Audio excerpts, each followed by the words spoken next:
दादा भगवान ना असीम जय जयकार हो। दादा भगवान ना असीम जय जयकार हो। दादा भगवान ना असीम जय जयकार हो। दादा भगवान ना असीम जय जयकार हो। दादा भगवान ना असीम जय जयकार हो। दादा भगवान ना असीम जय जयकार हो। दादा भगवान ना असीम जय जयकार हो। दादा भगवान ना असीम जय जयकार हो। दादा भगवान ना असीम जय जयकार हो। दादा भगवान ना असीम जय जयकार हो। दादा भगवान ना असीम जय जयकार हो। जय सच्चिदानंद।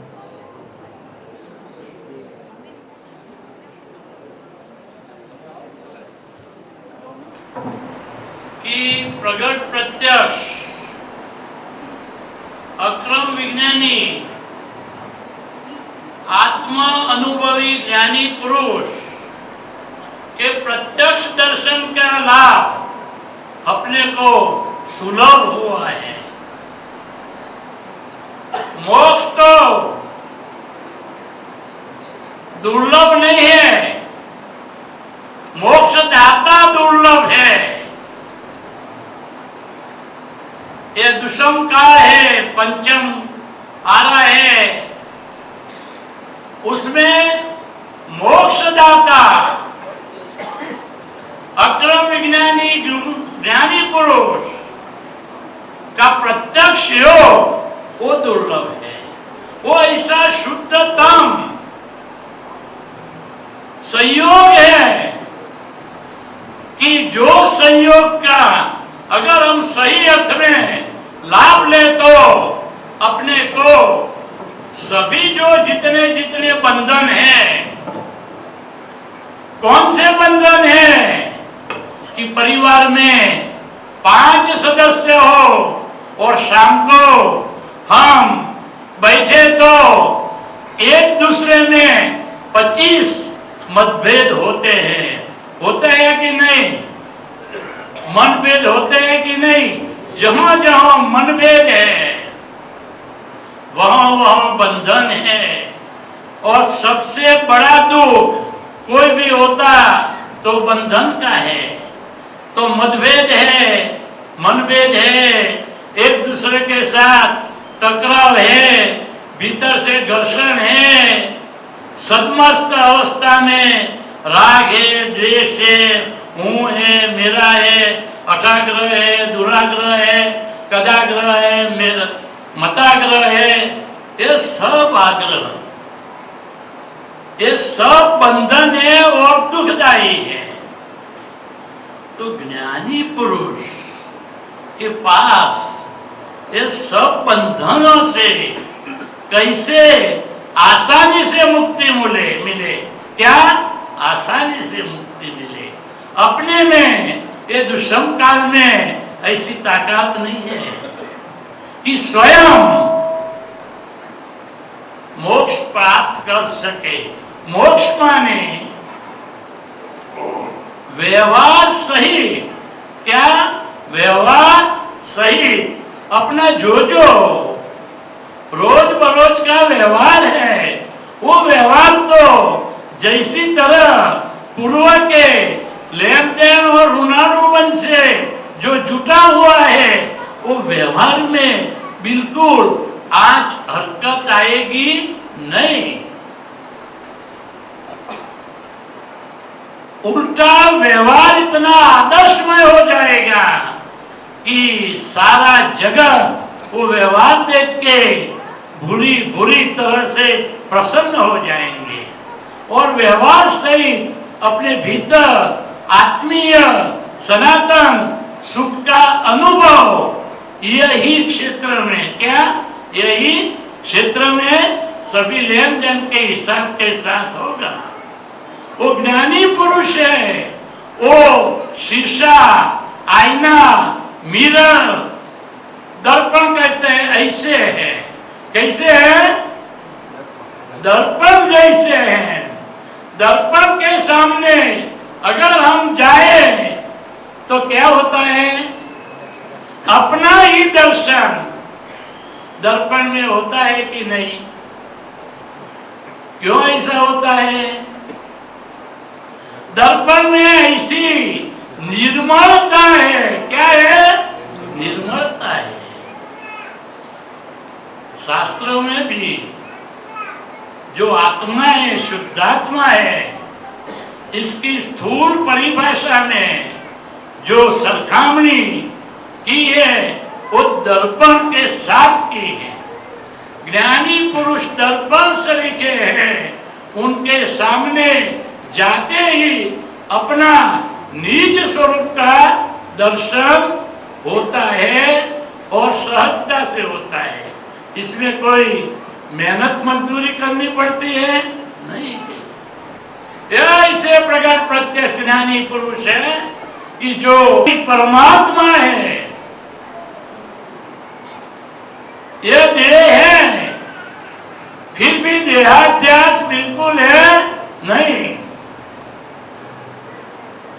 देह का मालिकी भाव संपूर्ण विगलित हुआ है। मन का, अंतःकरण का मालिकी भाव संपूर्ण विगलित हुआ है। वाणी का मालिकी भाव संपूर्ण विगलित हुआ है। ये तो शक्य ही नहीं है। ये कारण में शक्य नहीं है। फिर भी आप सरीखे जो अणुकर्मी और पुण्यशाली, जो पुण्यानुबंधी, पुण्य के वजह से आज ऐसा पूर्व का पुण्य का उदय हुआ कि अपने को प्रत्यक्ष ऐसे अक्रम विज्ञानी ज्ञानी पुरुष के दर्शन हुए। ज्ञानी पुरुष की तो पहचान वो शब्द में तो हो सकती नहीं है, लेकिन आपको अनुभव में आ जाएगी। वो करुणा के अवतार है, जो दादा भगवान, जो परमात्मा प्रकाश, उनके देह में वो कुदरती क्रम से उन प्रकाश, परमात्मा प्रकाश का जो प्रागट्य हुआ, वो प्रागट्य का लाभ सभी को मिले, सभी को मिले। ज्ञानी पुरुष की दशा निरीक्षक दशा होती है। उनको कोई लौकिक अपेक्षा, इच्छा होती नहीं है। फिर भी कुदरती क्रम से, भीतर से जगत कल्याण की प्रबल भावना की वजह से, कुदरती क्रम से ऐसे भाव का प्रागट्य होता है कि जो अमापसु हमको यह देह की उपस्थिति में प्राप्त हुआ। क्या देह की उपस्थिति में प्राप्त? वो अमापसु जगत के जो आत्मार्थी है, मोक्षार्थी है, जगत के प्रत्येक जीव को कैसे आसानी से मिले, कैसे आसानी से मिले, ऐसी जगत कल्याण की प्रबल भावना रहती है। और इस वजह से ज्ञानी पुरुष द्वारा ऐसी वितराग भगवती ज्ञान दीक्षा का आयोजन होता है कि जो दीक्षा में उसका जो लाभ ले सके, उनमें अनावर आत्मा प्रकाश है, दर्शन और ज्ञान गुण है, उनका प्रागट्य हो जाए। वो भीतर ऐसा ज्ञानाग्नि होता है कि जो अग्नि की वजह से वो आवरण करने वाले जो जो बाधक कर्म है, पाप कर्म है, वो ज्ञानाग्नि में भस्मीभूत होते अपना ही निज स्वरूप का अनुभव होता है। ऐसी ज्ञान विधि भी कल होने वाली है। वो बड़ा सौभाग्य है, कई लाभ लेने वाले हैं। ये तो ये जानकारी के बात करते हैं, लेकिन आपका परम सौभाग्य है हमेरा सबका कि दर्शन लाभ हुआ है। तो उन्नों की जो डायरेक्ट वाणी है, जो मानकी भाव विना की वो वितराग वाणी है, अगर हम एक चित्त से सुने तो सम्यक तत्व प्रकट था, ऐसी सामर्थ्य वाली है। तो हम प्रार्थना करते हैं कि ये हैदराबाद में आप पधारे हुए हैं और सब आत्मार्थी मोक्षार्थी परम वो मोक्षार्थी मुमुक्षु इधर आए हैं। सबको, सबके शुद्धात्मा को हम दर्शन करके नमस्कार करके प्रगट प्रत्यक्ष ज्ञानी पुरुष को प्रार्थना करते हैं कि उनके आशीर्वचन का लाभ आप सबको मिले और अत्यंतिक कल्याण हो जाए, ऐसी प्रार्थना है।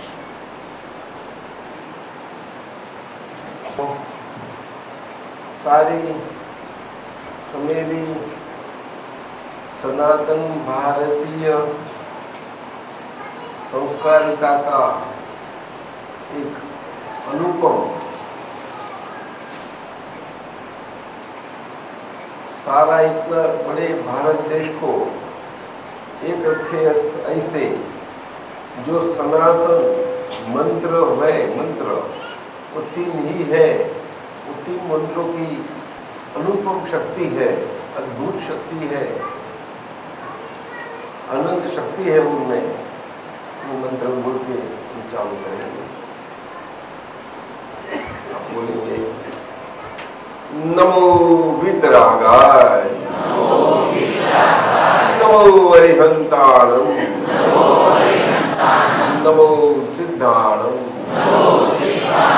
नमो वायुरीयाणम, नमो वज्रायाणम, नमो लोई समसाउणम, ऐसो पंचनमुक्कारो, सर्वपापपणासनो, मंगलानं च सर्वेषु। ओम नमः शिवाय। जय सच्चिदानंद, जय सच्चिदानंद। ये तीन मंत्र है, तीन मंत्र। ये तीन मंत्र अनादि से थे, लेकिन काल प्रवाह में लुप्त हो गए। वैसे ये काल में, कली काल में, कलियुग में फिर से दादा भगवान स्वरूप एक अद्भुत परमात्मा प्रकाश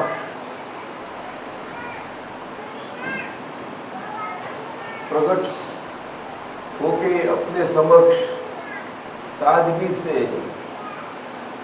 प्राप्त होके हमें ये उनकी माध्यम से ये प्रदान, कुदरती प्रदान मिला।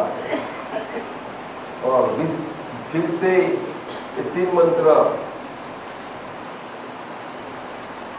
सजीवनता से, सचेतनता से आज मूर्तिमंत हुए हैं हमारे समक्ष। उसमें सारा भारत का ऐक्यीकरण का अद्भुत सामर्थ्य है। नमो वितरागाय महीना वो किसी व्यक्ति पूजा, व्यक्ति विशेषता सूचक नहीं है। वो दरअसल ज्ञानी पुरुष की स्थिति जो है उनका सूचक है। और सर्वज्ञ पुरुषों हमारे वहाँ हुआ करते हैं, लेकिन काल के अनुरूप वो बनता रहता है इस ढंग से इस सर्वज्ञ पुरुषों को, और उनके साथ वो सर्वज्ञों से प्रलोभना की हुई इसी अपना सनातन धर्म आर्य संस्कार वाली वितराग जो विज्ञान स्वरूप है, इस धर्म को अनुसरण करने वाले ऐसे महापुरुषों के नमस्कार है। सभी महापुरुषों के नमस्कार है, सभी महापुरुषों के हैं। मनुष्य का शरीर भगवान नहीं हो पाता, लेकिन जो भगवान स्वरूप सारा प्रकाश जो है परमात्मा का, वो मनुष्य के शरीर में व्यक्त हो सकता है, ये सिद्धांत है। और ये सिद्धांत के अनुसार अपनी भारतीय संस्कृति की ये सनातनता है। इसलिए नमो वितरागाय और नौ का महामंत्र जिसमें 5 सभी पुरुषों के नमस्कार है। साधु पुरुष नीचे से लेकर अरिहंत सर्वोत्कृष्ट वहाँ तक है, और बीच में ऐसे वितराग पुरुष जो मनुष्य देह से ही आत्यंतिक मुक्ति पाए हुए ऐसे सिद्ध लोग, उन्हें नमस्कार है। जो हमारे अंदर अंतर्गत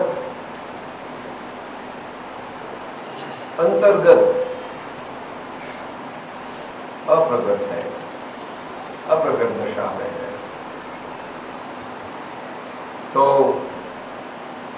वैसे तो आत्मा जीव जैसे प्रकार सिद्ध जिनको शरीर नहीं है और मुक्त हो गए हैं, अपने अनंत सुख धाम से है, और आत्मा की अनंत शक्तियों सुख धाम स्वरूप में वो सिद्ध क्षेत्र में विराजमान है, वो अशरीरी सिद्धात्मा।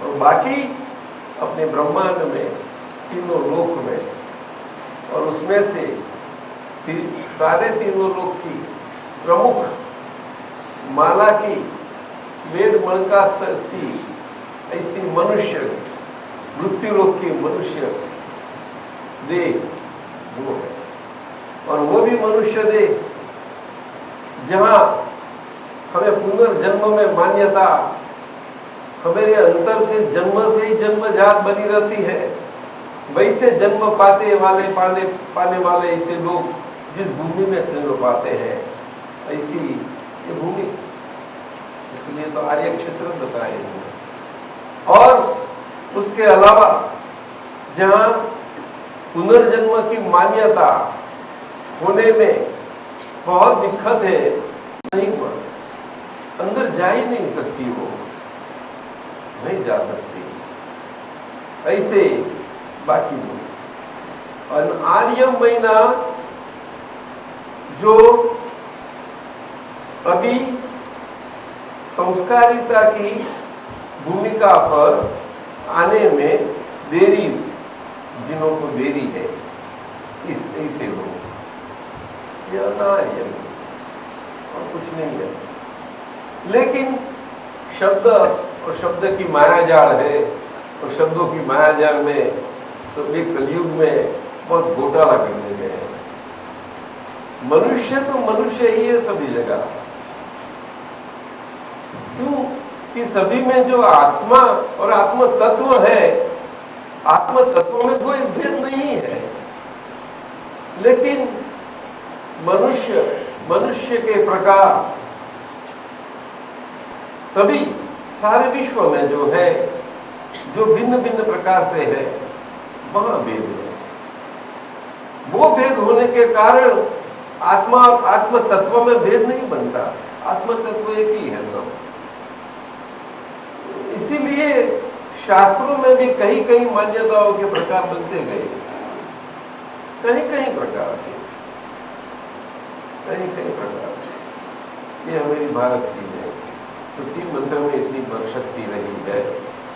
तो आज हम बात करें कि दादा भगवान का जो अक्रम विज्ञान शब्द प्रयोग अभी बताया गया, और अक्रम मार्ग तो ठीक है, एक ऐसी नहीं है, एक सांप्रदाय है, एक नया धर्म है, एक नई धर्म व्यवस्था बनी हुई, ऐसा नहीं है। वो अपनी सनातन धर्म जो युगों से चली आई है, वो ही जो युगों से सामान्य स्तर से जो काल में ये आराधना बनी रहती है, वो काल सारा काल चक्र में एक ही कालखंड है और कोई है ही नहीं दूसरा कालखंड। सारा काल चक्र 2 आधा चक्रों में विभाजित हुआ, ऐसा दोनों आधा चक्र 4-4 खंडों में विभाजित हुआ, और प्रत्येक आधा चक्र में 4 खंडों में से एक ही खंड ऐसा है जिसमें आराधना बनी रहती है। फक्त एक खंड द्वापर, वो वेदांत की भाषा है, और चतुर्थ काल, चौथा आला बोलते हैं, वो जैन परिभाषा। बाकी कोई काल में नहीं। और ये द्वापर अगर तो चतुर्थ काल के पश्चात ये नहीं होता, ऐसा नहीं, लेकिन उनकी असरों में धर्म की आराधना बनी रहती है। वो अपना कलयुग 5वां आला आज है, तो 5वां आला इसीलिए कि वहाँ धर्म की असर और आराधना, और ये आराधना के प्रकार साधनों, साधन मार्ग, क्रिया मार्ग, योग मार्ग वगैरह बने ही रहते हैं। लेकिन एक कालखंड के प्रकार के कारण, वो कालखंड स्वयं ऐसे प्रकार वाला नहीं है, लेकिन ऐसे कालखंड, जो कालखंड में जो प्रकार के कर्म की जाति के जीव जन्म पाते हैं, इसी प्रकार के कर्म के जाति वाले जीव को जन्म पाते वाले एक कालखंड, कलयुग और कुछ नहीं। काल स्वयं वितराग है, काल स्वयं वितराग है। बोलते हैं काल, महाकाल वगैरह, काल सर्वसमर्थ है, लेकिन काल स्वयं वितराग है। मनुष्य प्राणी को ये वितरागता प्राप्त करनी है कि जिससे वो काल से, जो काल से बंधे हुए हैं, वो बंधे हुए काल से मुक्ति पा सके। बंधे हुए काल महीना ऐसे कर्म के प्रकार, जो कर्म के प्रकार के कारण वो काल स्वयं वितराग होने के बावजूद वो काल से बंधा गया है। स्वयं काल ने उनको नहीं बांधा है, लेकिन स्वयं काल में बंधा गया, और उन्हें हमेशा भविष्य की चिंताएं बनती रहती है। हमेशा कल क्या बनेगी, थोड़े समय के बाद क्या बनेगा, मेरा क्या होगा, ये सब बनता ही रहता है। कितने बड़े योगी हो, सन्यासीन हो, त्यागी हो, तपस्वी हो, आचार्य हो, तो ये सब पद है, वो जन संसारी पद और साधु सन्यासी पद में फर्क तो जरूर है, लेकिन जो फर्क है वो फर्क उनका जो हेतु काल के अनुसार बना रहता था, वो हेतु के आधारित पर नहीं बना रहता। वो कालखंड में कर्म की जाति के प्रकार से वो बदल जाता है। हेतु सारा बदल जाता है, पलटी खा लेता है। जो उल्टा हेतु है वो उल्टा हो जाता है। जो क्रियाएं त्याग पश्चात, संसार से संयम ग्रहण करने के पश्चात सुलटी प्रकार की होने के लिए ये त्याग लिया, संयम लिया, वो कारण से उनके शरीर जो साधन था वो साधन भी ऐसा था, साथ देने वाला, ऐसा साथ देने वाला साधन से वो अपना सुलटा हेतु से वो सारी क्रियाएं जो संसार के प्रति की थी वो उनके अंदर के ब्रह्म के प्रति बनी रहे। इस ढंग से वो साधु धर्म में रहा है, वो संयम मार्ग है। अहिंसा परमो धर्म, ये भारत भूमिका का हार्द है, केंद्र है। लेकिन वो अहिंसा क्या, वो वितरागों के बिना और कोई नहीं बना पाता और बता पाता। वितराग और वितरागों की भाषा में जो अहिंसा, जो धर्म का मूल है, वो जो बताई गई है, वो मूल स्वरूप से एक भाव हिंसा से रुके, इस प्रकार से वो अहिंसा का प्रकार है। और वो इसीलिए संयम लिया जाता है। और वो संयम लिए हुए ऐसे संसारियों को मार्गदर्शन देते चले जाते हैं। और ऐसे मार्गदर्शन प्राप्त हुए संसारी सभी जीव अपनी अपनी तरह से उन्हें बताए रास्ते से संसार में जिस ढंग से वो ये उसमें रह सके, इतने ढंग से वो रहते हैं। इतना फर्क दोनों में बनता है, त्यागी और संसारी दोनों में। त्यागियों का जवाब त्यागियों का सरखा होता है, संसारियों का व्यवहार संसारियों का सरखा होता है। शरीर है वहां तक व्यवहार बना ही रहता है, वो त्रिकाल सिद्धांत है, त्रिकाल सिद्धांत है। और ऐसा वो बनता रहता व्यवहार में। मूलभूत केंद्रवर्ती एक ही शिक्षा है अहिंसा परमो धर्म का मूल में, कि उनका केंद्रवर्ती जीवन ये बना रहे।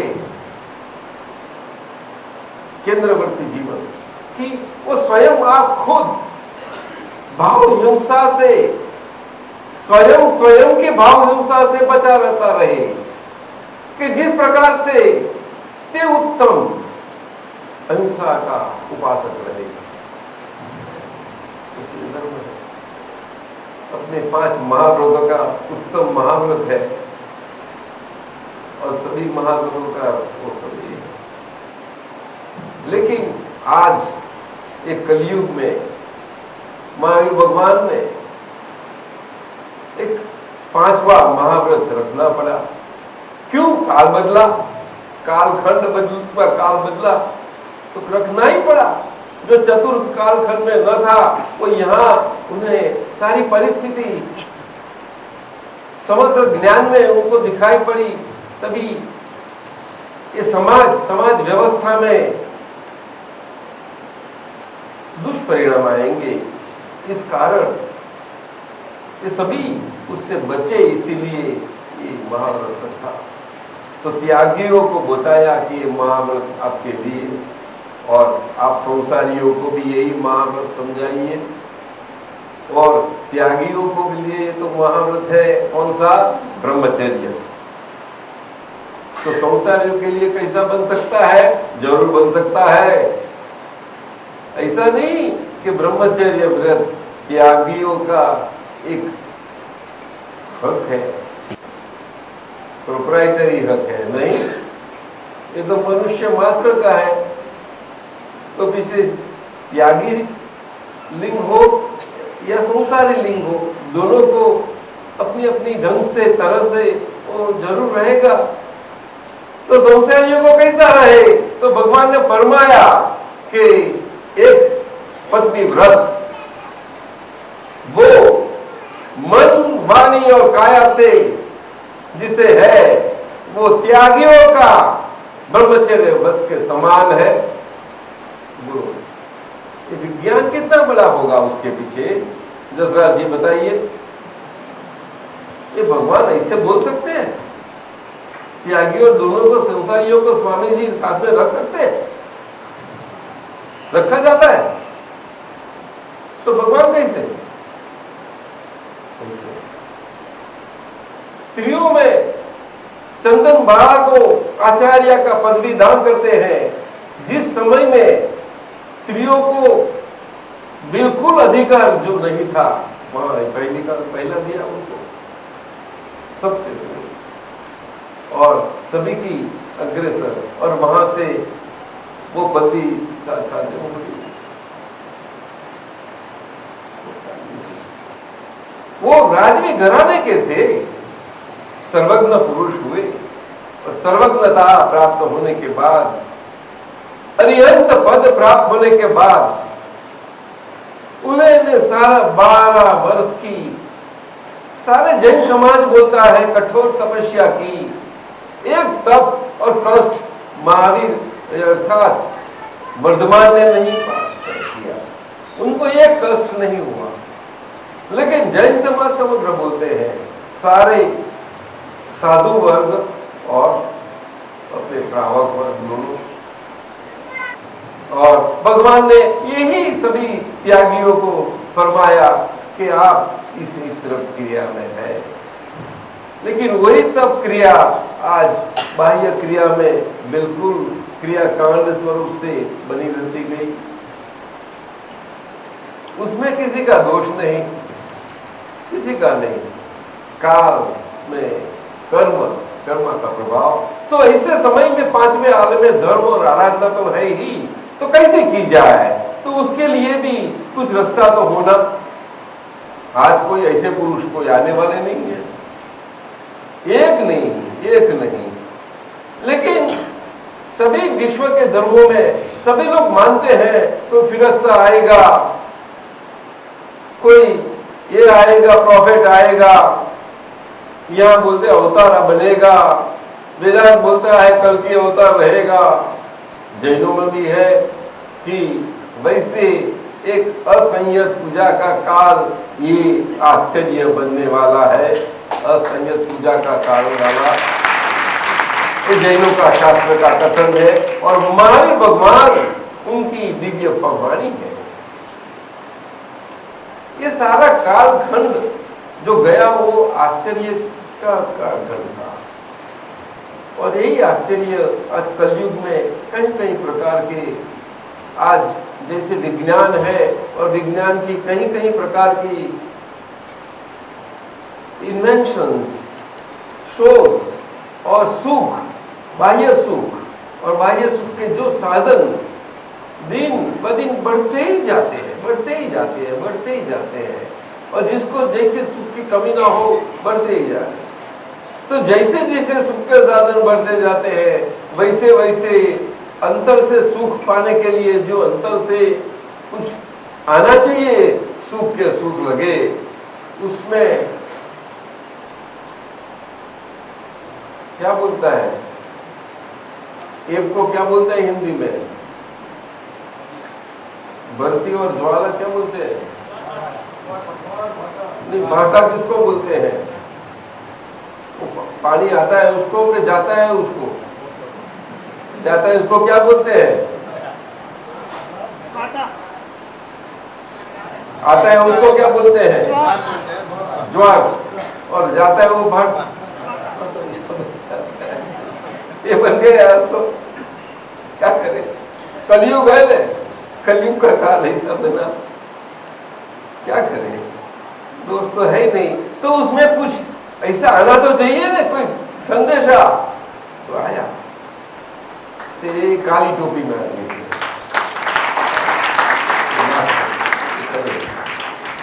आज तो वो देह सदेह तो है ही नहीं।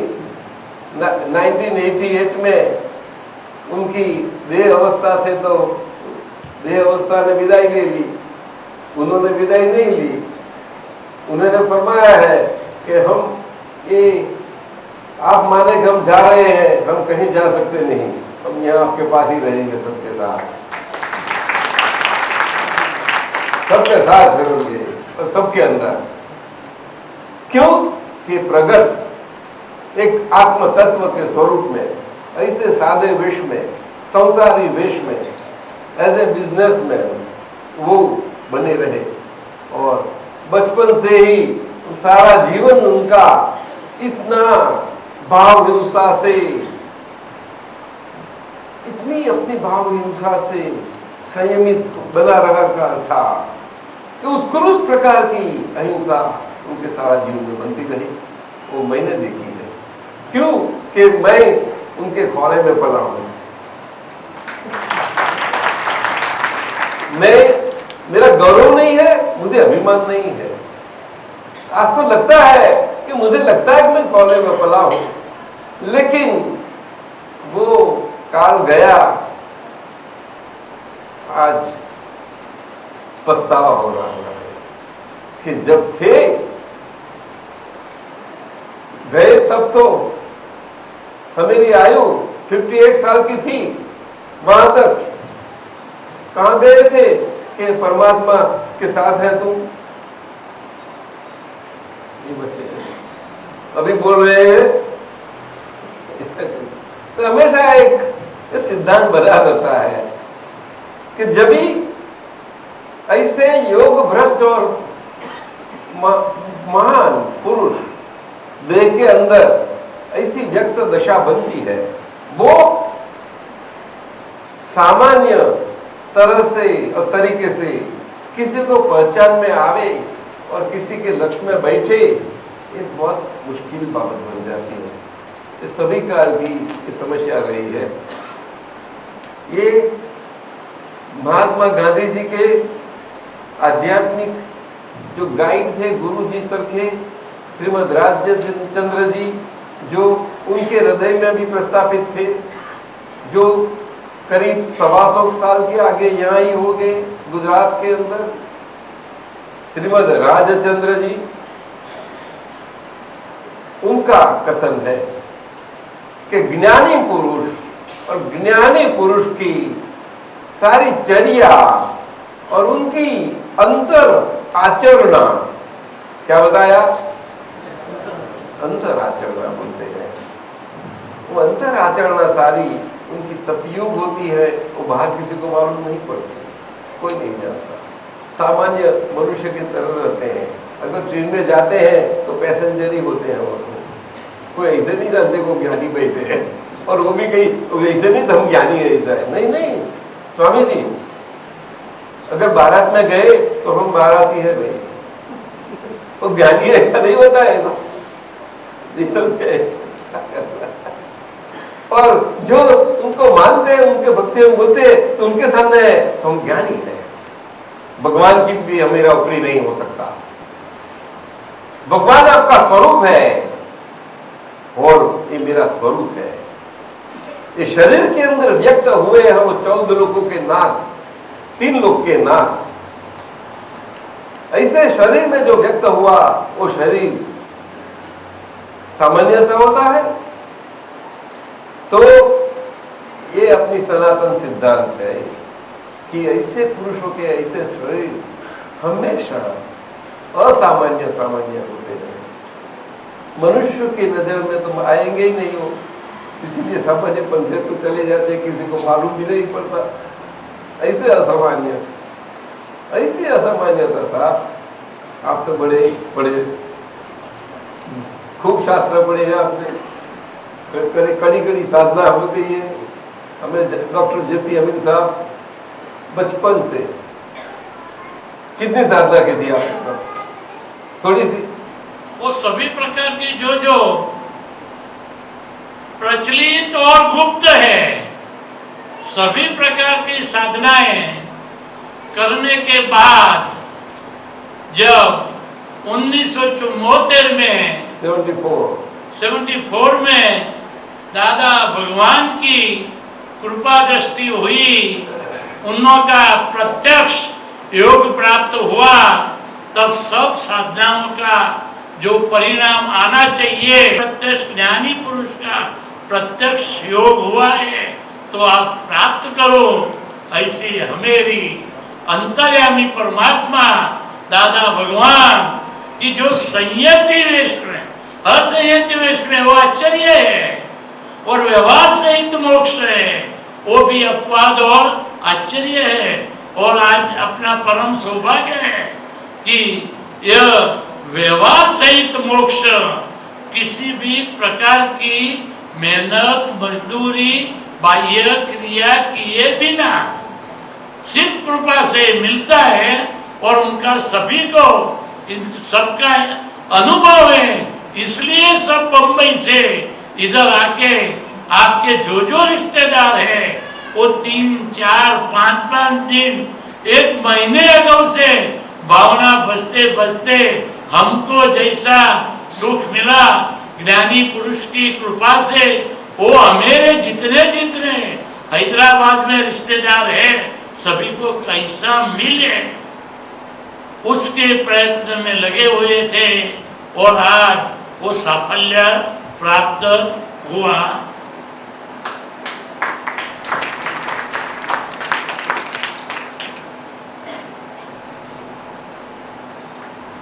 अद्भुत। आज ये भारत का पुण्य का उदय, सूर्योदय हो चुका है, जो 2000 साल से अस्त सा था, बिल्कुल अस्त। इतने 2-2000 साल तक इतना समय गया, कठिन समयों में से सारा देश आज उसका, कई लोग बोलते हैं कि गोल्डन एज आने वाला है, गोल्डन एज वगैरह वगैरह, क्या बनता है, कई क्या है यार। क्यों कि ये कलयुग में जो असंभव है वो संभव हुआ है, असंभव संभव हुआ है। अर्थात शास्त्र में बताया गया जो निदान और कथन मोक्ष मार्ग जो बंद हो गया है, आज मोक्ष है ही नहीं, सारे दरवाजे बंद करके अभी मोक्ष की बातें मत करो, अभी योग करो, साधना करो, कई प्रकार से चलता रहता है। बैठा तो नहीं रह सकते ना, जो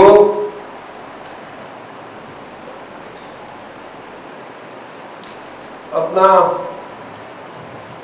सूखा पड़ा धन धान्य कंटिन्यू सूखा पड़ता जाता है, मिलता नहीं है, राशन हो गई, क्या करें। और हमें बिना अच्छे वो गेहूं के सिवा नहीं हमें जमता, मुंह में जाता नहीं, क्या करें साहब, क्या करें।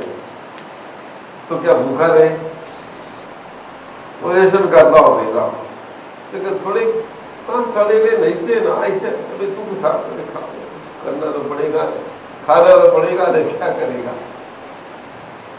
तो कैसा भी करके पेट भरो, ऐसा समय क्या करे, अच्छा नहीं मिले तो। लेकिन काल आया है, काल आया है, जिन्हों को साधन और साधन का मार्ग है जिन्हों के पास, और जिनके हृदय में है, उनके लिए ये मार्ग भी आ गया है पक्का व्यवहार में, और जिन्हें मुक्ति पाना है वो मार्ग भी आज खुला है दोनों प्रकार से। ऐसा असंभव संभव बना है। साधन मार्ग जो सहेतुक वाला जरूरी है, वो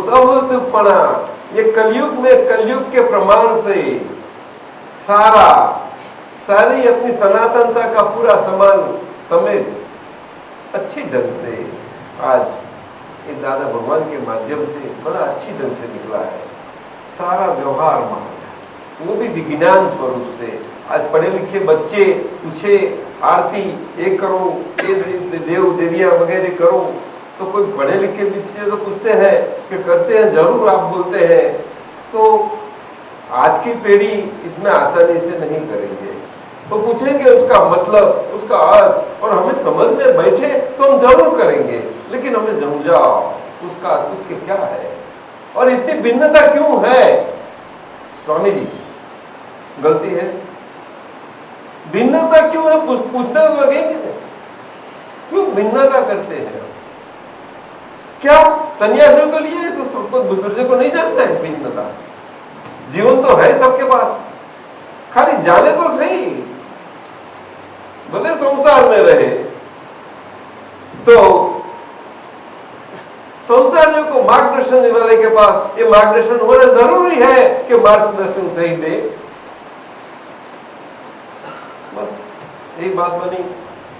लेकिन संसारियों अगर इतना उनके पास साधन सही रहे और सही साधन से और संसार में सही धर्म के प्रमाण के से साथ रहे, तो उनको मार्गदर्शन देने वाले अपने मार्गदर्शन के मार्ग पथ पर अच्छी ढंग से रहेंगे। वह व्यापार सा संसार तो नहीं बैठेगा।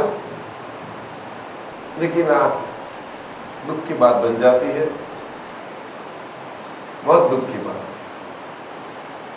दादा भगवान ने फरमाया उनके अनुभव के प्रमाण से सभी जगह एक किसी प्रकार का बिना पक्षपात से नजर रखे कि सारा जन जीवन है। अगर देखा जाए छोटे से छोटे मनुष्य सभी प्रकार से तो बड़े से बड़े सभी स्तर समाज के सभी जगह हम संसारियों की बात करते हैं तो क्या देखा गया।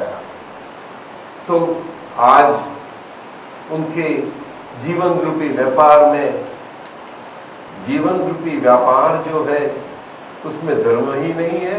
स्वामी जी जो जीवन रूपी व्यापार है, जीवन व्यापार नहीं है। सच्ची बात हो, आप चार्टर्ड अकाउंटेंट हैं, उसका ऑडिट को उसके लिए कोई आता नहीं है, खाली घाटा तोटा।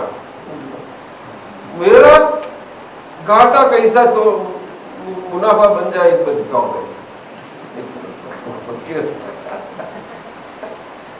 मेरा घाटा मुनाफा में लगा दो ना, क्या करें। तो जीवन ये मामूली चीज है। मैं छोटा सा छोटा आदमी हो, एक चोर हो, चलो, लेकिन क्या करें उनके पास एक धंधा आया है, अभी वो रिस्की बिजनेस है नहीं है, वो आसान है धंधा। आप क्या बोलते सर, सच्ची बताइए। आसान तो नहीं है, तो दिक्कत वाला है। कितना दिक्कत वाला है, कितना रिस्की है, बोलो ऐसा। ऐसा है अपने जीवन में जो भुगतना है उस व्यापार में चले जाते हैं। नहीं चोर का धंधा रिस्की है या नहीं, रिस्की है, वो धंधा सही है या नहीं, उसके हिसाब से वो धंधा सही है। नहीं है धंधा सही नहीं। वो भीख मांगता है बेचारा, क्या करे। तो उसका धंधा हम मुंह तो लो ले उसके, क्या करें उसकी, क्या करें।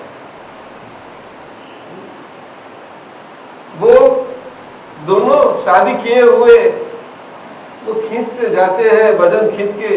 ऐसे यहाँ है हैदराबाद में नहीं होते हैं, नहीं अपने गुजरात में होते हैं सब। दोनों बच्चा भी नीचे है, नीचे जोड़े में पाने में नीचे बच्चा है, पीछे सामान सबसे सुखी है। अच्छे बोलो, स्वामी जी है कि नहीं? हाँ, सुखी होते हैं। अब देखो दोपहर को कितने आराम से सोए हुए हैं, लेटे हुए हैं। अब देखो हमें समय भी नहीं मिलता। जीवन क्या उसकी वैल्यू नहीं है साहब? लेकिन समझनी जरूर नहीं है। लेकिन क्या करूं, अरे क्या मेरे सर पर बादल टूट पड़े हैं, मैं क्या क्या नहीं, अरे आपको क्या मालूम मेरी क्या है।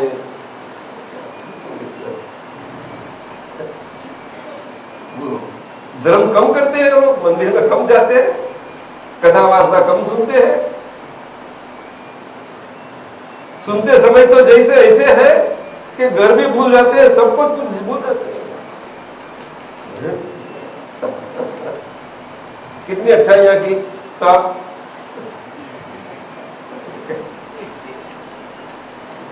नहीं, बात समझनी है।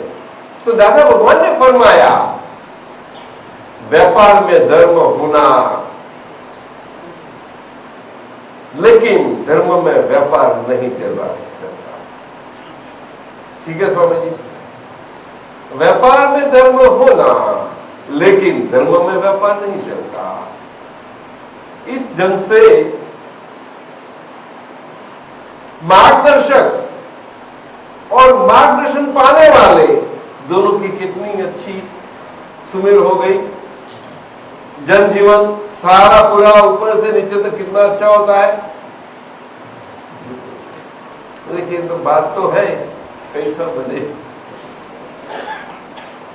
तो हरेक के प्रत्येक घरेलू जीवन में हरेक के खुद के खातिर अगर ये मार्गदर्शन उन्हें उनकी समझ में आवे, इस ढंग से हाथ में न आवे और वो साधन के स्वरूप से उसकी आराधना उनसे जीवन में न बनती रहे, वहां तक ये नहीं बनेगा और उनसे उनका घर तो सुखी बन जाएगा। व्यक्ति सुखी बनेगी तो घर सुखी बनेगा। व्यक्ति सुखी नहीं तो लाख उपाय करो, घर सुखी नहीं होगा। पैसों से घर नहीं सुखी होगा। कितना ही बांटो, गरीबी है तो ऐसी बात है। व्यापार में धर्म होना, महीना व्यापार, महीना जीवन, तुम अपने खुद को खुद के साथ चीटिंग मत करो। छितराओ तो क्या,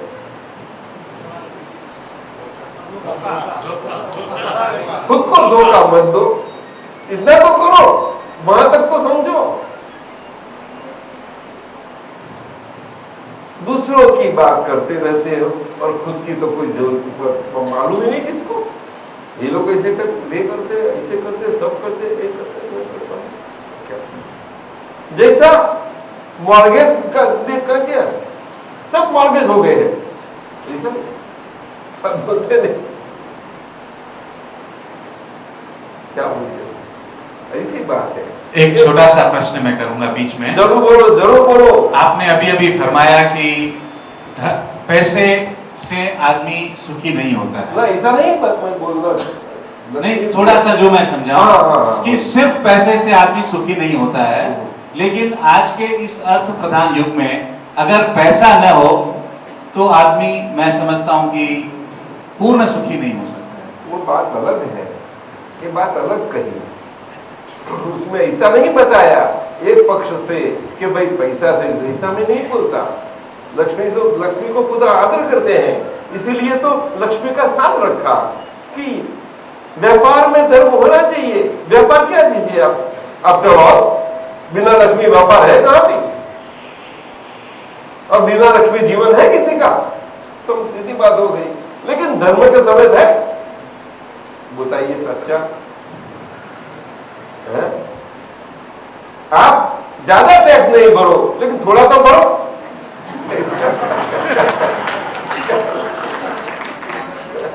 तो साहब बोलते भाई बचाओ करो, क्या बोलो? हम सरकार को बोलते रहते हैं, ठीक है, सरकार क्या चीज है आप लोग बताइए आप, ये हमारी है ना, तो और कहां से आई, वो आई कहां से, छवि में हमारी प्रतिमा कहां से आई, हम है तो आई शीशे में, शीशे में कैसे दिखाई पड़ते हैं, ये और कुछ नहीं है। इसीलिए चैरिटी बिगिंस एट होम, ऐसा करो, समझे कि नहीं, बहुत समझ में आए। देखो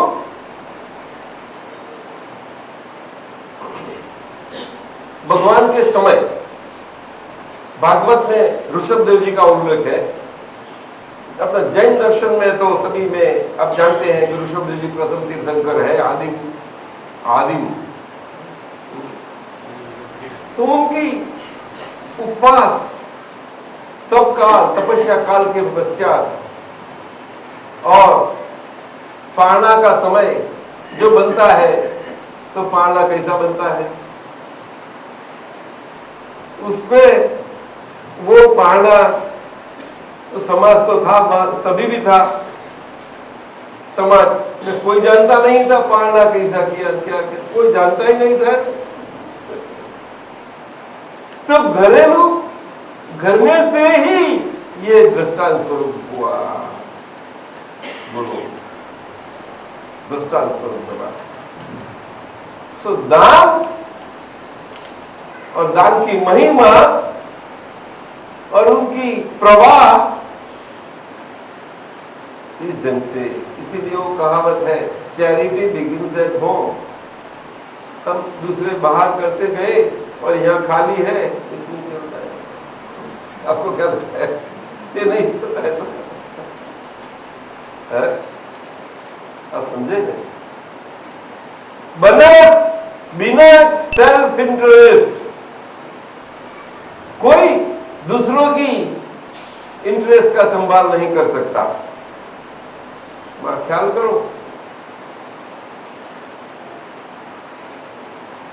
उत्तम स्वार्थी ही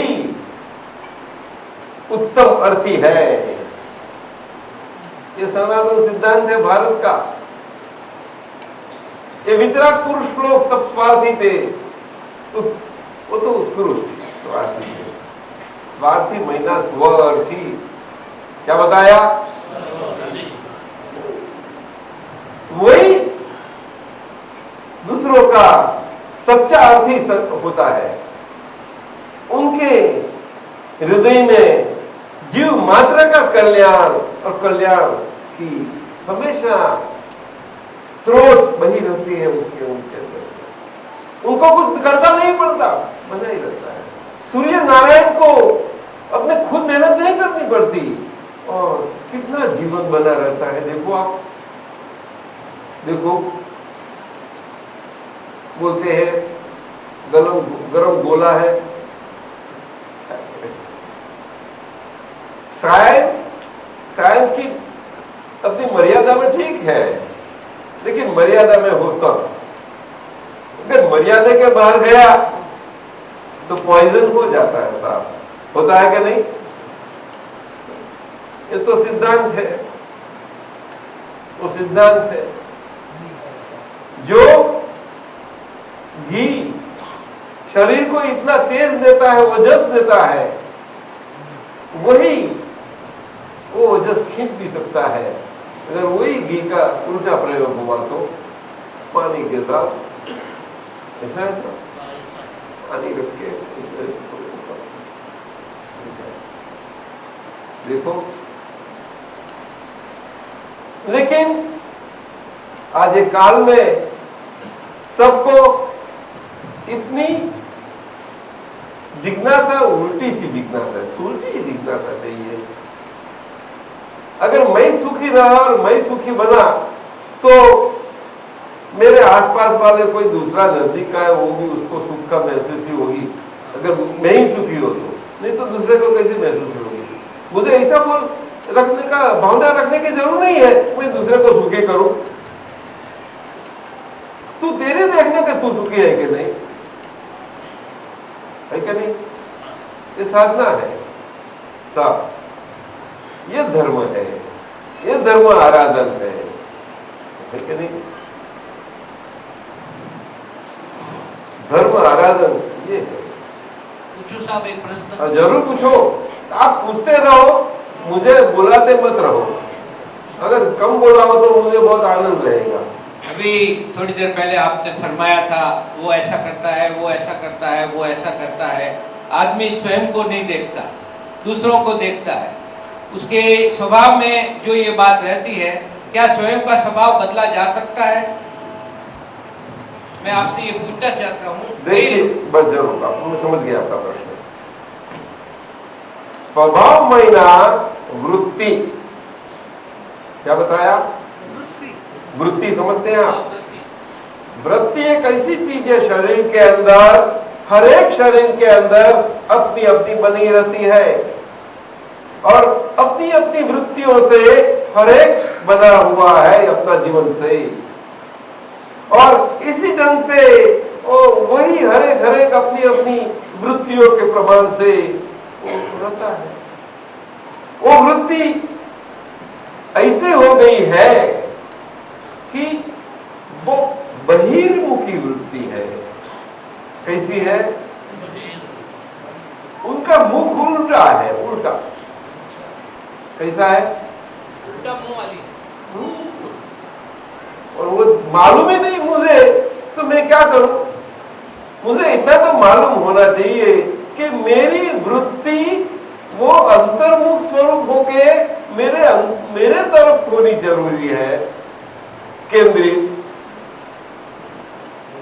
समझे कि नहीं? तो मैं ये जीवन में मैं खुद को भी थोड़ा समझ तो पाऊंगा, और मेरा रास्ता नापना है वो सही ढंग से नापा जाएगा। मैं तो जहां तक ठोकरे खाता जाऊंगा, देख के चला इसीलिए नहीं। मैं खुद देखते चलता तो वो पत्थर की मुझे ठेस नहीं लगती, और पत्थर का कोई ऐसा गिल्ट नहीं है तो वो ठेस लगवाता है हमें। वो लगवाता है तो किसको लगती है? अपने को लगती है और अपने और अब गालियां किसको देते हैं? अरे साहब, ये बात हो गई।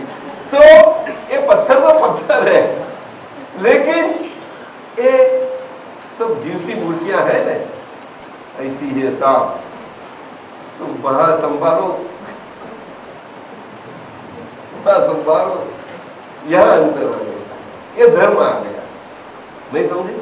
ये धर्म अगर हुआ तो ये समाज, घर पहला तो, पड़ोस, घर, सभी जगह उसका वो बनेगा। आपके समाज में बनेगा, आपकी कम्युनिटी के में सब जगह बनेगा। समझे? आप समाज में एकत्रित होकर करते तो अच्छी बात है। वो तो हम सच्ची पूछे, अगर दिल में अगर सोच के देखे तो मजबूरन हम इकट्ठे होने पड़ते हैं साहब।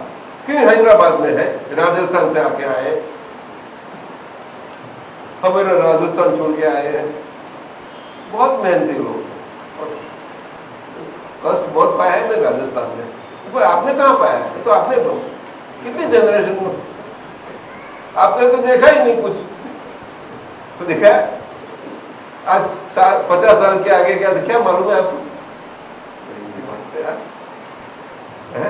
ये उन लोगों को देख मालूम पड़ता होगा, वहां देश में जाना था, क्या क्या आज क्या है, ये बात समझे ना? ये बात है, और कुछ ही नहीं। हमेशा आज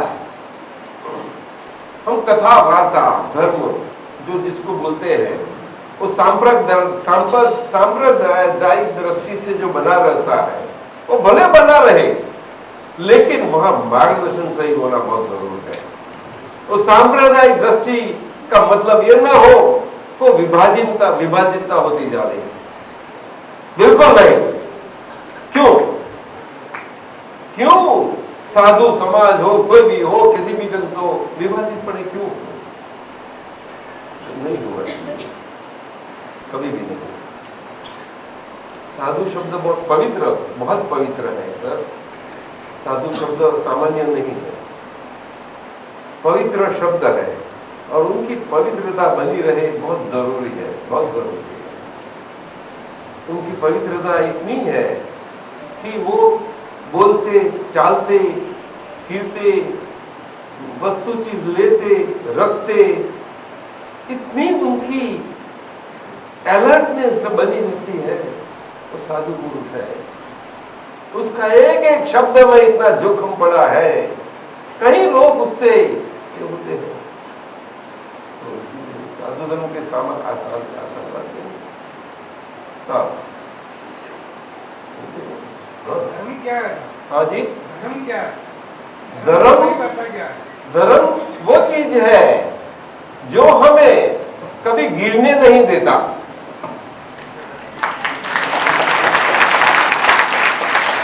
कभी गिरने नहीं देता किसी को भी। जो गिरने वाली वृत्ति वाला मनुष्य हो उसको भी वो ऐसा गिराएगा कि उसमें से उसको जरूर पाठ मिलेगा। अगर वो धर्म वाला गिरने वाला होता तो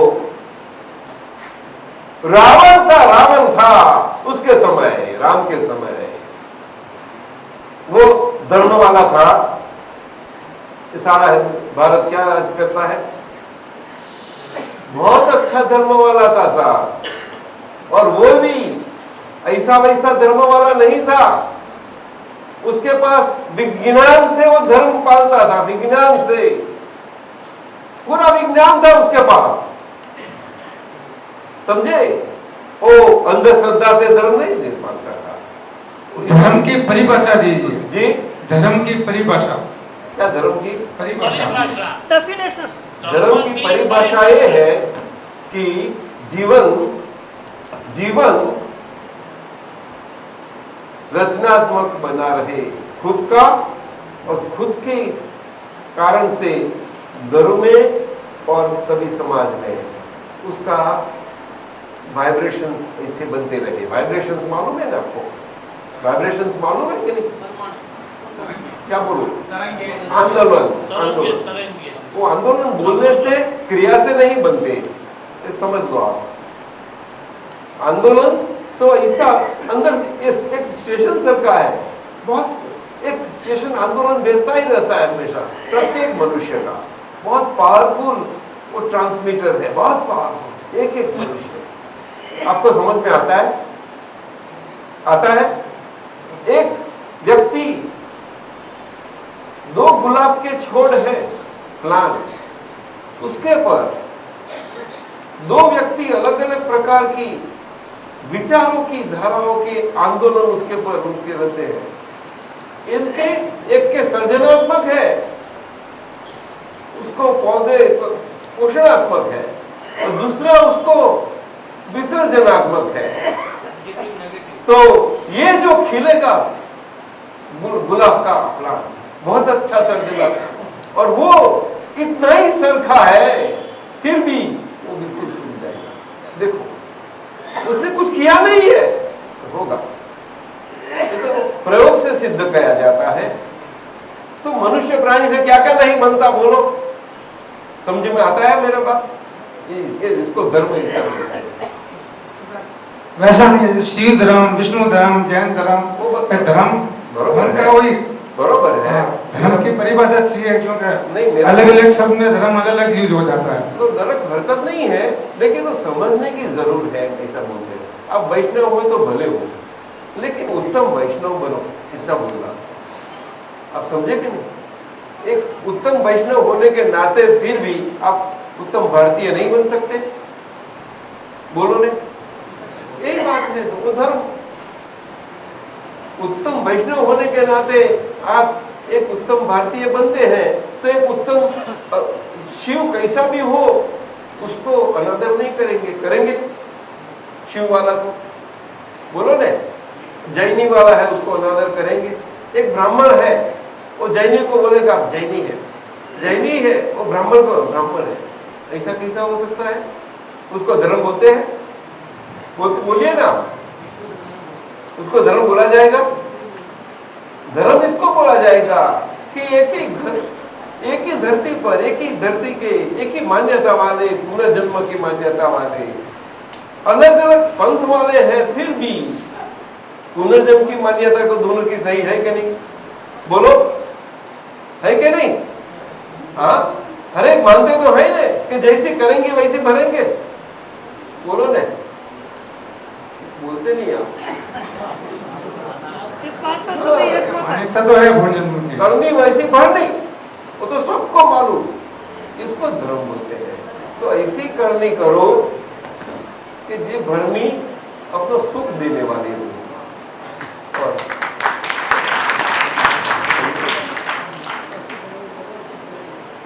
और ये बिना घाटा वाला जीवन का धर्म से नहीं बनेगा। अब समझे कि नहीं? ना बोलते हैं चार्टर्ड अकाउंटेंट साहब, ना बोलते हैं। अरे आप इतने बड़े चार्टर्ड अकाउंटेंट ना बोलेंगे? घाटा वाला जीवन व्यापार का धर्म बताया मैंने साहब, तो उसमें गलत है? अब बोलो साहब, नहीं बोलते। घाटा वाला जीवन व्यापार का धर्म हो सकता है? महावीर भगवान व्यापार करते थे, नहीं किया महावीर भगवान ने? अरे सबसे अच्छा व्यापार तो महावीर भगवान ने किया था। बोलो, 100% घाटा का। आप बोलते नहीं, पूरा घाटा का। वो मानमल जी बंसाली का दिख रहा था, अशोक बंसाली जी, तो उसको बताया वो स्टील का बिजनेस है, कैसा तो कैसा मुनाफा पसंद है कि घाटा पसंद है? वैसा क्या बोलते हो, मुनाफा ही तो मैं बोला मैं भी इंजीनियर हूँ, लेकिन एक बात समझ गया मैं जीवन में कि जो घाटा का मुनाफा वाला धंधा है उसके सर का उत्तम धंधा तो कोई नहीं है। जाओ। लेकिन ये मणिपुर को मंजूर नहीं है, व्यापार वर्ग कभी भी घाटा वाला धंधा को मंजूर नहीं करे। नहीं, घाटा वाला मुनाफा का धंधा ऐसा मैंने बताया, मुनाफा मैंने उसको निकाल नहीं दिया। निकाल देता तो भाई आप मुझे बोलते कि भाई आप गलत है। आप कैसे खुश हो गए? ये लोग जानते हैं सब। ये तो एक लोगों की भाषा है, आपको आप भी समझ गए। घाटा वाला मुनाफा कैसा हो सकता है? घाटे वाला मुनाफा क्या है? अरे वाह, तो ऐसा पूछना चाहिए, ऐसा पूछे तो मुझे मजा आ। तो उधारी माल से रोकड़ करना है तो कैसा संभाल के करना चाहिए कि करते जाओ?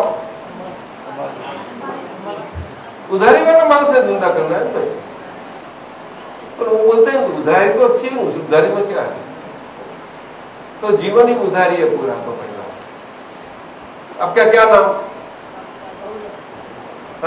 बाबूलाल गोलेचा। बाबूलाल गोलेचा। तो आप जन्म से मैं बाबूलाल को ऐसा करके आए थे? हमारे माता पिता ने नाम रखा है, अपने को तो क्या जन्म से नाम? तो जन्म के समय नहीं, ये तो शरीर का नाम, शरीर की पहचान आता है वो। ये शरीर क्या चीज है? शरीर में आप शरीर नहीं है, तो शरीर की पहचान आते हैं, हर एक पहचान रहते ना। जैसे आप कनक दादा है तो आपको कनक दादाजी बोलते हैं ना, ऐसा ही अपना ही नाम रहता है। ऐसा नहीं है कि मैं बताता हूँ कि बाबूलाल जी हूँ उन्होंने, तो बाबूलाल जी आपको जो उधारी लेनी पड़ी, अब खुद जन्म से तो खुद से आए और नाम भी उधारी करके उधारी नाम पर उधारी सब जीवन लगा। उधारी है कि नहीं बताओ? तो उसमें रोकड़ कर लेनी है, इसमें रोकड़ी नहीं करनी है साहब? बोलो ना, ये वडील को पूछो, रोकड़ी नहीं करनी तो उधारी जीवन में रोकड़ी करनी बहुत जरूर है, बहुत जरूर है। एक कलयुग में तो खास करके, क्योंकि उधारी में उधारी बढ़ती है। गुरुदेव, ये युग में उधारी देने वाले बहुत सुखी होते हैं। नहीं, ये उधारी वाले बहुत सुखी है युग में। उधारी में उधारी बढ़ाते हैं। हाँ, उधारी लेने वाले बहुत सुखी है। तो अंदर भार बढ़ता है, क्या बात करते हो? अंदर सुख कैसे आएगा? थोड़ा विषय को बदलते हुए, हाँ बोलो, मैं दूसरे विषय पे शांति शांति शांति। शांति।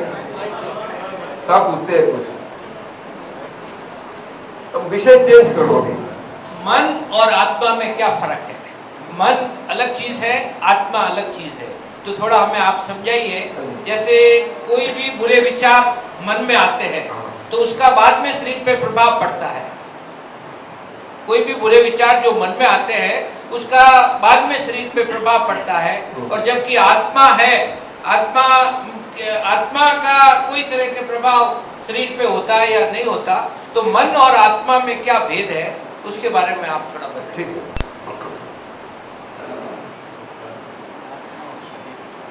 मन वो स्वयं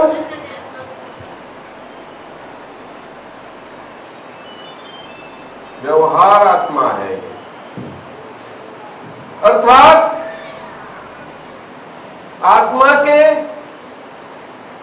आत्मा की जगह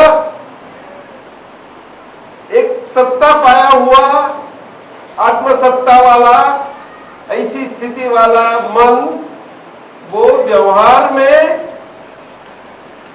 एक यात्री है, यात्री आत्मा। अब समझे? तो जो मूल आत्मा है असल, वो हमेशा कायम का मूल आत्मा ही है। कायम का समझे? कितना ही जन्मों उनका जावे, फिर भी वो आत्मा ही रहता है, उसमें कुछ नहीं होता। मन से हिंसा कर लेते। तो ये मन क्या चीज है? तो मन अगर आत्मा नहीं है तो मन में इतनी शक्ति ताकत आई कहां से? तो ये मन वो ही एक आज आत्मा की स्थान लिया हुआ रिप्रेजेंट करता आत्मा है। समझ में आया? रिप्रेजेंट करता। इंग्लैंड का राजा तो वहां बैठा है, या वाइसरॉय है, उसका रिप्रेजेंट करता यहाँ बैठा है, तो यहाँ राजा बन गया नहीं साहब?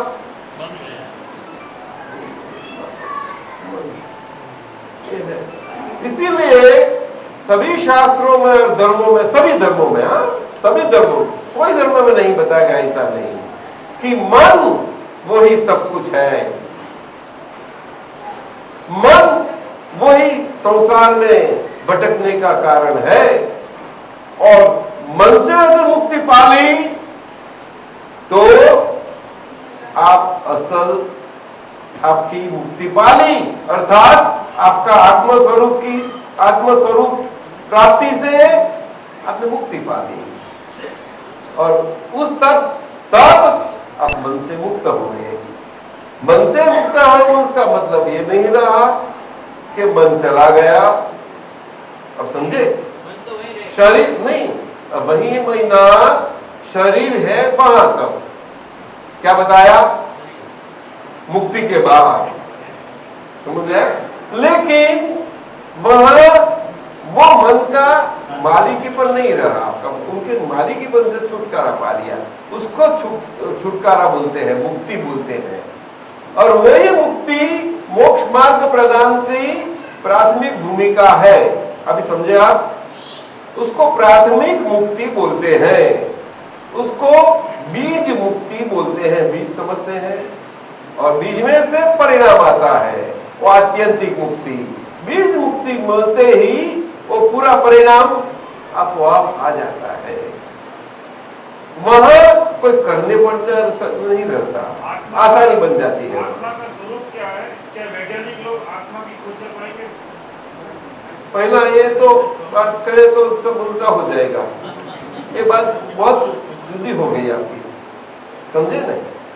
वो बात अभी करते हैं, आप समझे? तो मन वो आपका गत जन्म का आत्मा का रिप्रेजेंटेशन किया हुआ था। आप रिप्रेजेंट करके मैं और मेरापन से थे, वो सारा जैसा मैं और मेरापन से, वो मनुष्य का प्रकार का मेरापन से था, तब मनुष्य के में आ गए। एकदम नहीं आ सकते हैं। मन और स्वभाव का मेल जोल है? मन और स्वभाव, मन और स्वभाव, मेल जोल रहता कुछ मेल क्या बोलते हैं? मेल स्वभाव म्हणजे किसको स्वभाव को बोलते हैं? स्वभाव वृत्ति आप बोले थे। नहीं, वो प्रकृति को बोलते हैं आप स्वभाव। वो मन क्या है? वो शरीर का एक अंग है।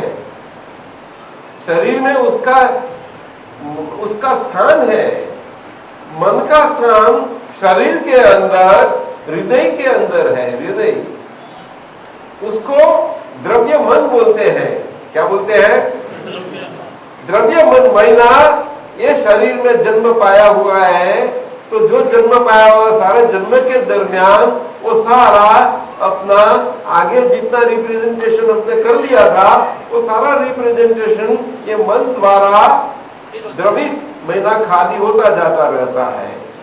द्रव्य, द्रव्य मतलब द्रवित, द्रवित मतलब खाली होता हुआ।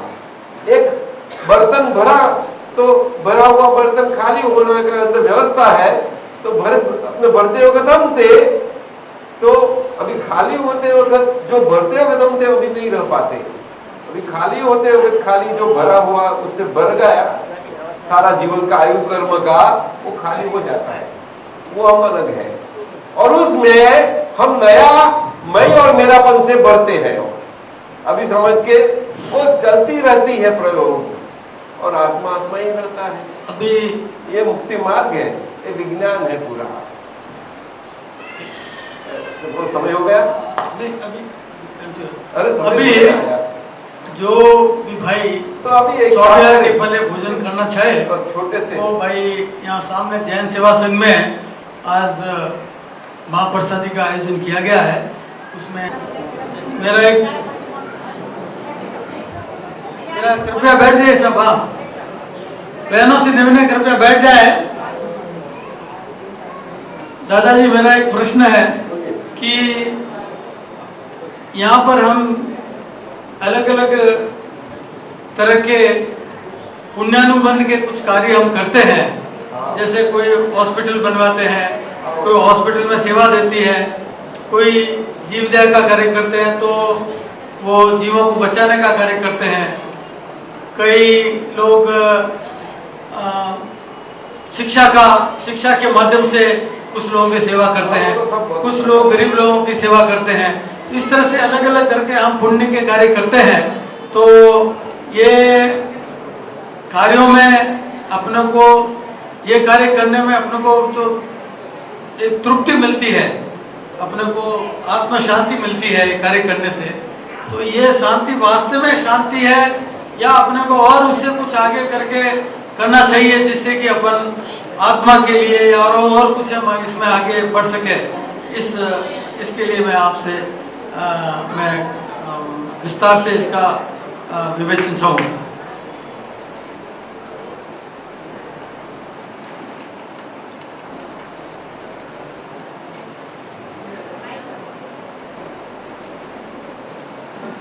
आपने जो बताया वो सब समाज सेवा के सारे कई कई अंग होते हैं समाज सेवा में, और जिसके प्रकृति के स्वभाव में जो आया इसे करते रहते हैं, उसमें कोई तो है ही नहीं। और ये देश में भारत में करते इसे नहीं हो तो सभी जगह बनता रहता है। वैसा भारत में भी बनता ही रहेगा, वो तो सभी जगह होगा। लेकिन भारत देश एक ऐसा देश है, वो भूमि का प्रकार अलग है सारा विश्व में दूसरों देशों से। उसमें बहुत अब गौर से सोच के विचार करना पड़ेगा आपको, खुद को जानना है। अब जानना है तो को तो बताओ। अब इसे गौर से सोच के विचार करना कि उसमें सही है या नहीं। आपको जो सही लगे वो रखना, नहीं लगे वो नहीं रखना। भारत देश वो कर्म के करने वाले की भूमि है। क्या बताया? बोलो ने। वो आपको कैसा लगता है? वो ठीक बात है? बोलो ने। तो ठीक ही लगती है, ठीक ही लग रहा है। ठीक ही लग रहा है सर। उसके अलावा बाकी के जो देश है जहाँ पुनर्जन्म की मान्यता ही नहीं, वहाँ मनुष्य तो सभी जगह है, अपना जीवन है, अपना सरकारी सब जीवन तो बना ही रहता है, वो मनुष्य सरकारी जीवन बनने वाला है, वो तो जाहिर बात है। लेकिन वहाँ कर्म के ऊपर आधारित वाला देश नहीं है, लेकिन ये बाहर की इंद्रियों के आधार पर से, इंद्रियों से चलता शरीर और उनके ऊपर से सारा उनका जीवन चलता है, इस प्रकार के मनुष्यों का देश है वो। उसको भोग भूमि बोलते हैं, भोग भूमि। क्या बोलते हैं? भोग भूमि। और एक कर्म जाति वालों देश वालों के लिए कर्म भूमि बोली जाती है। क्या बताया? कर्म भूमि। कर्म भूमि तो इसी भूमि का प्रकार रहता है, बड़ा महत्व का डिफरेंस है वो, कर्म भूमि और भोग भूमि। वो बहुत समझने योग्य है। कर्म भूमि में आप भोग नहीं भुगतान करते हैं, ऐसी बात नहीं है, लेकिन मुख्यतः यहाँ सारा जीवन कर्म और कर्म के कर्तृत्व पर है, और जो भोग है जीवन के अंदर के उसका भुगतानपन है उसमें नहीं है। जीवन जो मिला है और जीवन के अनुसार जो हमें भुगतानपन मिला है उसमें रहना ठीक है या नहीं, वो बताओ मुझे। ठीक है। नहीं, ठीक किया है या नहीं? जो अपने को मिला है उसी में नहीं रहना या नहीं रहना, वो कौन सा ठीक है बताइए?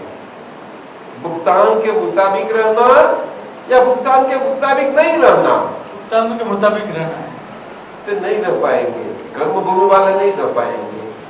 है फिर भी लोग,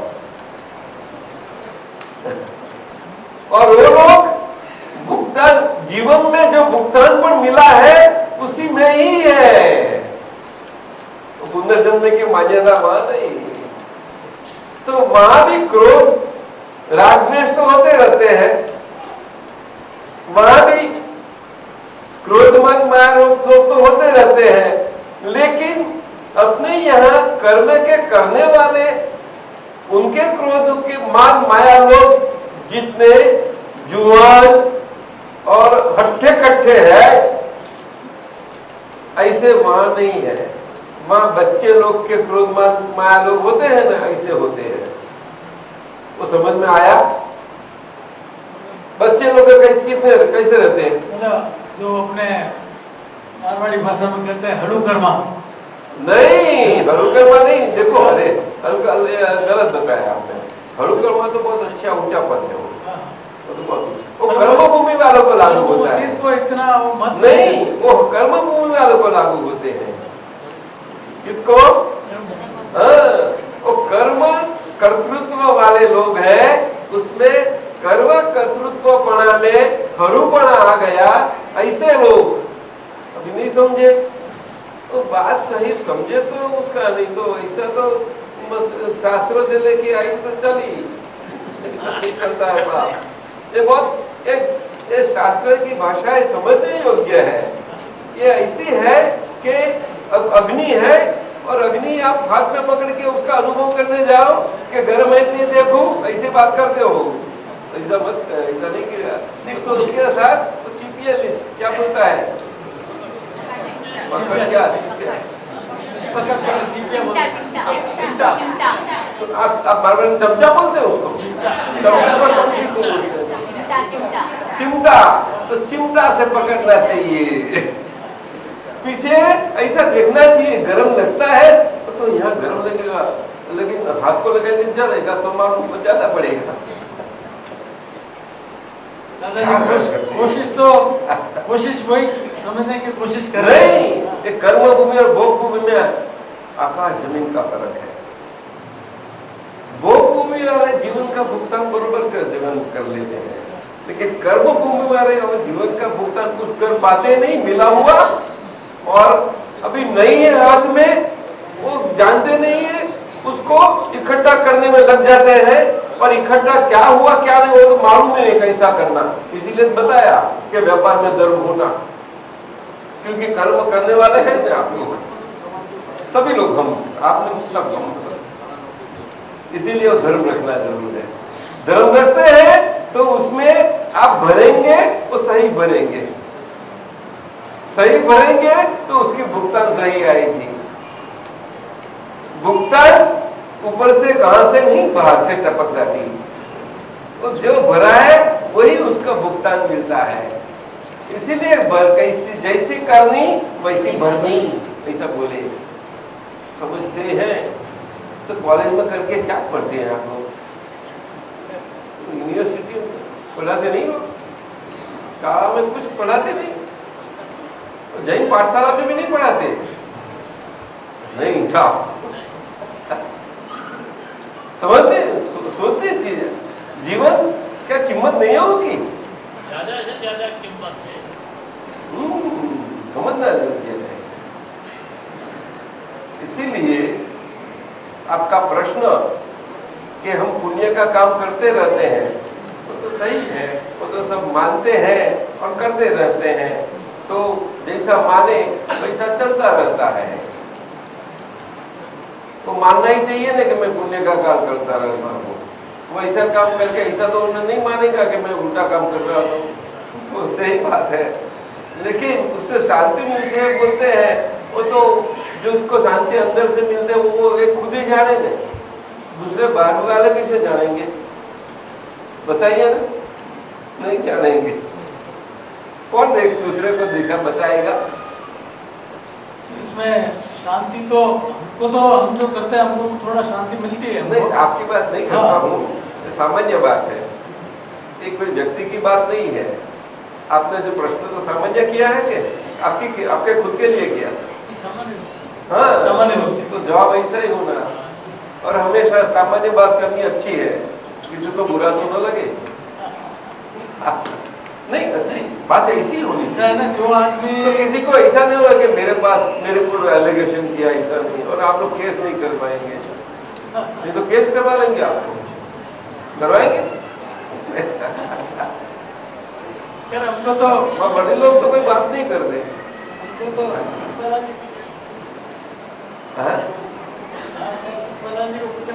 प्रश्न है तो नहीं, वो तो ठीक है, वो तो बनता ही रहता है। समाज सेवा का काम तो यहाँ नहीं, इतना बड़ा देश है, दुनिया में तो बनता ही रहेगा।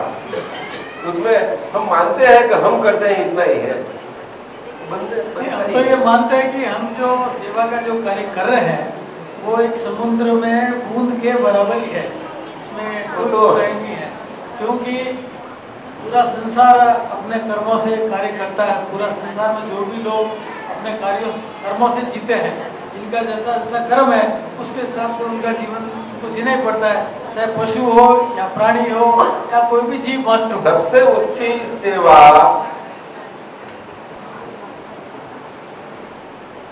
ये है कि हम कुदरत के विरुद्ध जीवन बताए। वो सेवा जो कर सके उसके सरखा दान और कोई बड़ा नहीं रहेगा। जाओ, अगर आप मनुष्य हो तो जाओ। अब देखो, अब सोचो, खुद के जीवन में सोचो, कुदरत के विरुद्ध क्या बताया? जीवन की कोई क्रिया इसी न बने। आप दानवी क्रिया भी करो तो कुदरत के विरुद्ध न बने, इतना देखना बस, इतना बात, और कुछ है। आप समझे? आपकी मानी हुई मान्यता के रूप से है वो ठीक है, लेकिन कुदरत के अनुरूप होना वो बहुत बड़ी बात है। उसमें कुदरत के कायदे, कुदरत, नेचर, लॉज ऑफ नेचर ये जाननी जरूर है, और बहुत कॉम्प्लिकेटेड नहीं है। ये मनुष्य की कायदा बुक बहुत कॉम्प्लिकेटेड है, और आपकी इनकम टैक्स की तो बहुत कॉम्प्लिकेटेड है। नहीं है कि शादी हो गई सिंपल है, कॉम्प्लिकेटेड है। इसीलिए सब आपके पास आएंगे। कॉम्प्लिकेशन तो है ही है। और दूसरी कॉर्डों की काई की बुक बहुत खराब है, इतनी कॉम्प्लिकेटेड है। क्या करें कि सोना है उसका पित्तल भी बना देता है, बना समझाता है, और पित्तल और उसका सोना भी बन जाता है, सब बन जाता है सब। हाँ बोलते हैं अरे भाई कायदा ऐसा होता है तो कभी कायदा ऐसा होता है? कायदा तो नहीं होता है। नहीं कायदा तो ये लोग क्यों बोलते हैं कायदा अंधा है? और पट्टी क्यों लगाते हैं? क्योंकि जो होना चाहिए वो नहीं होता है, इसलिए लोग कहते हैं कानून होता है। क्यों ऐसा ना कानून मनुष्य का सारा जीवन ऐसा है। हाँ ऐसे ही है मनुष्य। अरे आप प्रश्न करते हैं अभी क्या करूं मैं? किसी को विचार भी नहीं आता, इतना बड़ा लोग कम भेजे कम थोड़े पड़े, भेजे कम नहीं बिल्कुल, इसीलिए तो तो ऐसा ही रहेगा आज की वो था और ऐसा ही कायम का रहने वाला है। उसको कोई ज्यादा सोचने की कोई जरूरत नहीं। अपने सोच लो, आपने प्रकृति का जो आपने कहा कुदरत का जो कायदा है, अपनी खुद की सोच लो, बस खुद की सोच लो। हम हमें नहीं सोचे, दूसरा उनकी संभाल है, जो संभाल है उनकी, सीधी बात। एक बात है वो अमित साहब जानते हैं, वो क्या है, वो यात्रा हम गए थे तो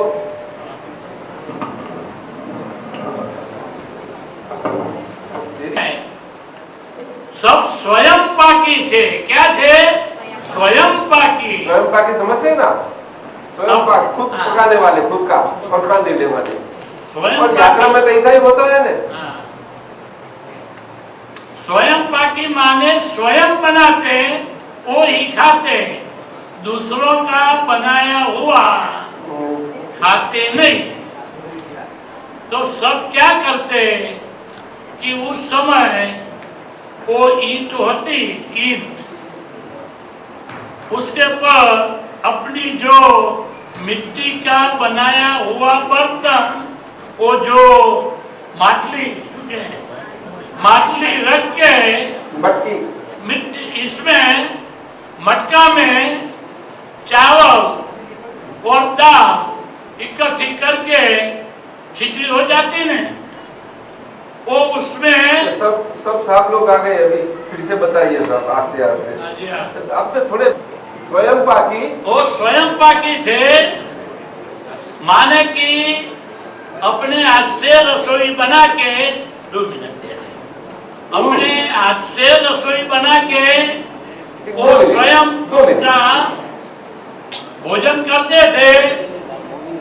तो सभी ने ऐसा इंतजाम कर दिया था, तो दर्शन करने के लिए जाते समय पहले सब वो इसी तरह व्यवस्था करते और अपना जो बर्तन होता है इसमें चावल और दाल वो प्रमाणसर पानी में रख के नीचे अग्नि पेटा के वो ऐसा इंतजाम करते थे। और जब वापस आए तब एक इंसान वो भूल गया कि मेरा बर्तन कौन सा है, क्योंकि सब एक तरीके थे। तो सोचने लगा कि ये सभी के आगे कैसे कहना कि मेरा बर्तन कौन सा है, मेरी मटकी कौन सी है। वो तो सब मजाक करेंगे। तो उन्होंने एक बोध कला का आजमाइश किया, युक्ति की, अपने हाथ में पत्थर लिया और सभी को सामने जोर से बोलने लगा, आप सब सबकी संभालो, सबकी जो वो मछली है संभालो, क्योंकि मैं मेरी माटली को फोड़ता हूँ, मेरी मटकी को मैं फोड़ता हूँ, सब संभाल लो, सब सबकी संभालो। तो सब सावधान हो गए और ऐसा ऐसा घूमने लगा और चारों ओर घूम के तो जितने वहां उपस्थित थे सबने अपनी जो वो माटली थी वो संभाल ली थी, और जो शेष रही वो उनको पता लग गया वो अपनी है। अपना काम कर देना चाहिए, दूसरों के बारे में अभी मत सोचना, समय कम है। ज्ञानी पुरुष मिले हैं तो जो अपनी जो माटली है देहाध्यास है, क्या है देहाध्यास, सारा देहाध्यास तोड़ने का अमाप सामर्थ्य इनमें है, प्रगट प्रत्यक्ष ज्ञानी पुरुष में है, और व्यवहार सहित मोक्ष देते हैं। तो ये ले लेना चाहिए। तो वो कल इसके लिए ये स्वरूप ज्ञान विधि का आयोजन हुआ है, तो सब इसका ज्यादा से ज्यादा लाभ ले ले। तो अपनी सबकी संभालो, मैं मेरी छोड़ता हूँ। जो आवरण है वो ज्ञानी पुरुष की कृपा से कल वो टूट जाएंगे और स्वरूप निरावरण होगा, और नक्की होगा कि मैं क्या हूँ, शुद्ध आत्मा हूँ। ऐसा क्यों है कि ज्ञानी पुरुष दो प्रकार के सुख हमको प्रदान करते हैं, एक व्यवहार सुख और दूसरा क्या, परमार्थ सुख, आत्मिक सुख। क्योंकि इधर ही व्यवहार सहित मोक्ष मार्ग है। क्या है, व्यवहार सहित। तो जीव मात्र 5 मिनट, इंसान मात्र सुख की चाहना करता है, सही बात है। वो जो कोई भी प्रवृत्ति करता हो, वो सामाजिक प्रवृत्ति करता हो, वो हॉस्पिटल बनाता हो, सेवा का करता हो, दर्दियों को फ्रूट्स फल आदि का वितरण करता हो, शैक्षणिक संस्था में वो फी देता हो, कोई भी, किंतु हर एक प्रवृत्ति के पीछे हर एक इंसान का यह भाव है कि कैसे मुझे सुख मिले। सही बात है, सभी को सही बात है। किंतु जिंदगी का सरवैया हम निकालते हैं तो सुख मिलता है कि दुख मिलता है, द्वेष मिलता है, क्लेश मिलता है, आकुलता मिलती है, व्याकुलता मिलती है, मुंहपना, मेरापना, घर्षण, अठाग्रह, दुराग्रह, राग, द्वेष, ये सब मिलता है कि सुख मिलता है। सच्चा बोलना, राग द्वेष मिलता है। आप सही बोलते हैं, जो बोलते हैं वो अपना निज अनुभव है।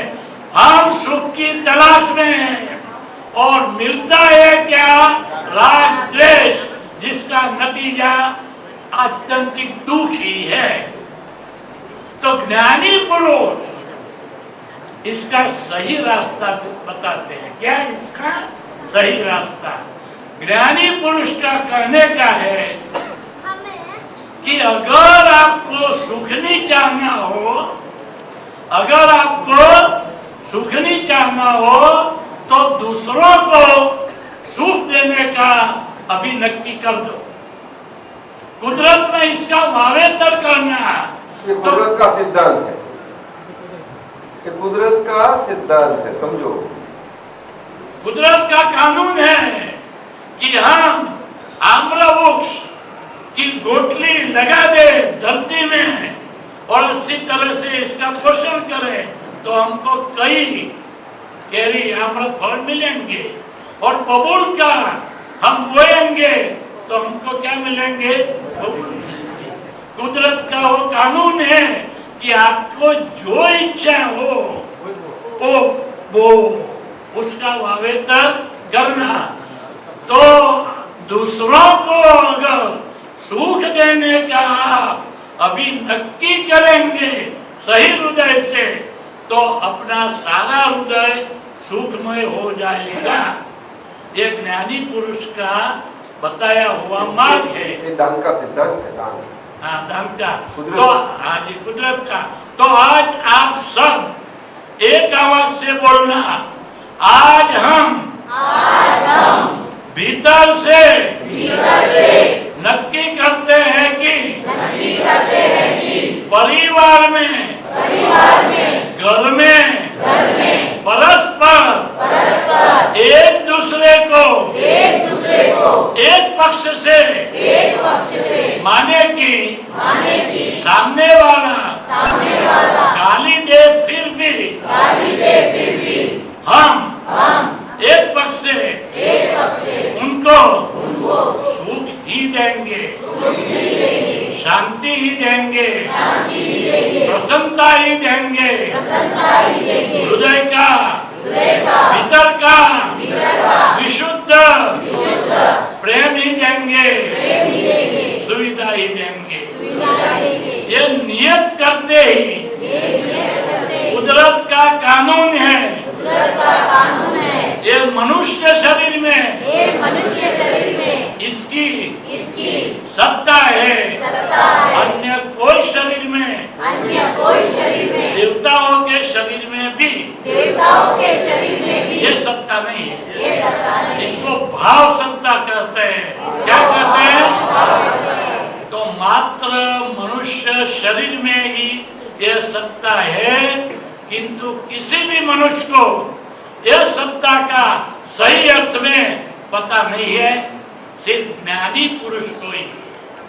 इसलिए हम को कभी भी फुर्सत मिलती नहीं है। हम शादी क्यों करते हैं? सुख के लिए, लेकिन नतीजा क्या कहता है? दुख मिलता है। तो अभी हमने नियत किया कि एक दूसरे को क्या देना है? सुख ही।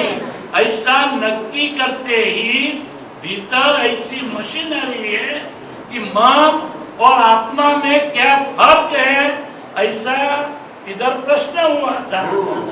तो मन में ऐसी शक्ति है और आत्मा में ऐसी कल्प शक्ति है। क्या है? कल्प शक्ति है कि वो आत्मा की हाजरी में जैसा हम चिंतन करें, नक्की करें, मन का जैसा हम स्विच दबाए, ऐसा कार्य हो जाए। तो हमने आत्मा की कल्प शक्ति की हाजरी में वो ऐसी स्विच दबाई कि दूसरों को क्या मिले? सुख। तो सभी जगह हम तो है कि नहीं? चेतन आत्मा तो है कि नहीं? तो सबसे पहला इसका लाभ किसको मिला? अपने को। अपना सारा अंतःकरण सुखमय हो गया। जो सुखिया होता है वो दूसरों को क्या दे सके? सुख।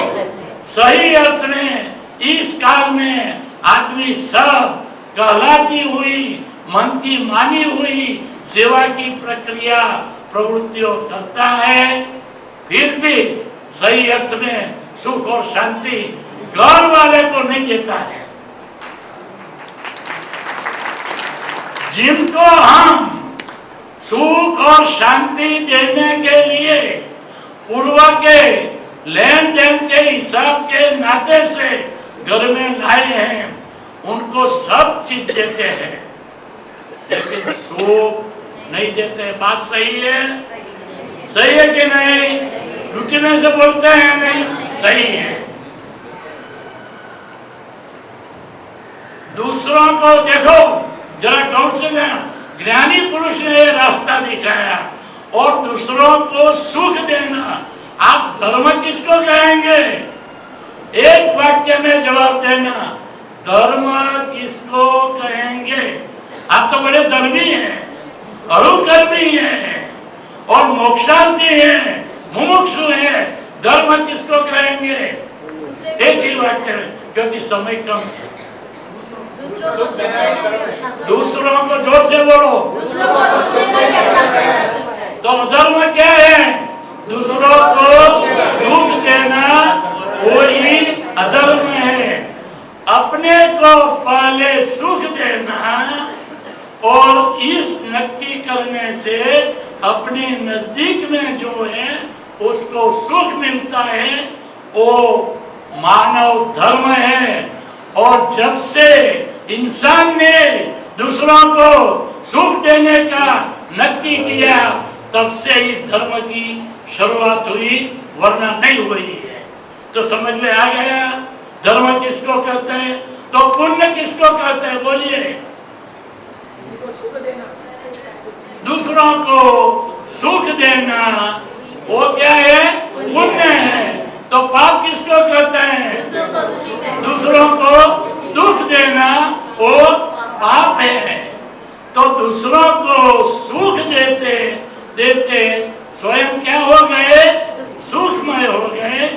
किंतु प्रत्येक इंसान को ऐसा सुख चाहता है कि जो सुख कभी भी चला न जाए, परमानेंट सुख चाहता है। आदि व्याधि उपाधि के बीच वो सुख अपने भीतर वो जमा रहे, अनुभव में आए, ऐसा सुख चाहते हैं। बोलिए, जोर से बोलिए। तो इसकी चाबी ज्ञानी पुरुष के पास है। यह धरती पर कोई भी ऐसी हस्ती नहीं है कि जिसके पास यह चाबी है। वो ज्ञान विधि में ऐसा भीतर वो धरती को किसी भी प्रकार का पता न लगे ऐसा ऑपरेशन करते हैं। और भीतर का आत्मीय सुख जो है वो प्रकट होता है और व्यवहार सहित वो सुख का अनुभव होता है। ऐसा परमानेंट सुख की चाहना है कि नहीं, कि टेम्पररी। इधर व्यवहार सुख भी मिलेगा और पारमार्थिक सुख भी मिलेगा और रियल सुख मिलेगा, तब बाय प्रोडक्ट में रिलेटिव सुख तो मिल ही जाएगा। कोई भी सच्चा जैन ऐसा मौका गवाएगा नहीं। कितनी मेहनत करके इसका आयोजन वो सब बड़ी सबने किया है, तो इसका लाभ तो मिलना चाहिए कि नहीं। अपने प्रत्येक रिश्तेदार और परिवारजन को इसका लाभ मिलना चाहिए कि नहीं। तो कल ही अवसर है, बाद में यह अवसर मिलेगा नहीं। के लिए इतने अवतार गए और जो प्राप्त नहीं हुए, तो ऐसे छोटे समय में प्राप्त होना, उसको समझो कितनी गंभीरता है। तो ये गंभीरता से लेना, ये आज ऐसे परिस्थिति में ऐसा एक कुदरती आश्चर्यपन से बना है, उसका मतलब सामान्यपन मत कर लेना। गंभीरता से समझ के अपना नाम वाम वगैरह बनवा देना और इतना लिस्ट बनवा देंगे। और जूने लोग को भी बोलते हैं, और आगे आज 10 राज्य आए ना, उसमें से जिसको भावना हो इतना करना। और कल भी 9:30 से 11:30 जो सत्संग होगा, उस दरमियान भी दीपकानंद जी और भरतानंद जी वहाँ बैठ के वो टेबल रखेंगे बाहर, उधर सामने ही, वहाँ लगते ही रहेंगे। नाम, पता, फोन नंबर वगैरह